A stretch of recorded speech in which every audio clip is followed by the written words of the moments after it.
अस्सलामुअलैकुम वरहमतुल्लाहि वबरकातुहू। नाजरीन, आपका खैर मकदम है लाइव स्टूडियो का न्यूज़ 7 रियासत तेलंगाना इंडिया में, और मैं हूं आपका मेज़बान रशीद आलम अल हफीजी।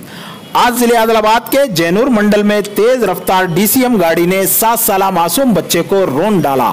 तफसीलात के मुताबिक जामा मस्जिद जैनूर के रूबरू नमाज जुमा के दौरान गाड़ी नंबर AP 15TC 1326 ने अरहान 7 साला बच्चे को रोन डाला। वहां पर मौजूद ब्रह्म अवाम ने ड्राइवर को पकड़कर उतार दिया और गाड़ी को आग लगा दी।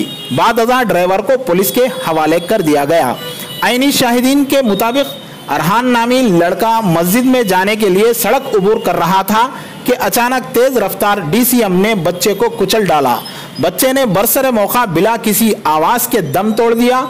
रिश्तेदारों ने बताया कि बच्चे के वालिद का रमजान में ही इंतकाल हो चुका था।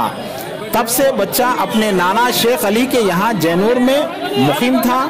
मुकामी खानगी स्कूल भारतीय ग्रामर स्कूल में जेर तालीम था। सब इंस्पेक्टर जैनूर श्रीनिवास ने पुलिस अमले के साथ बगैर से पोस्टमार्टम सरकारी दवाखाना मुंतकिल कर दिया और केस दर्ज रजिस्टर करते हुए तहकीकात का आगाज कर दिया। यह है रिपोर्ट जैनूर से हमारे नुमाइंदे के साथ तहलका न्यूज़ 7।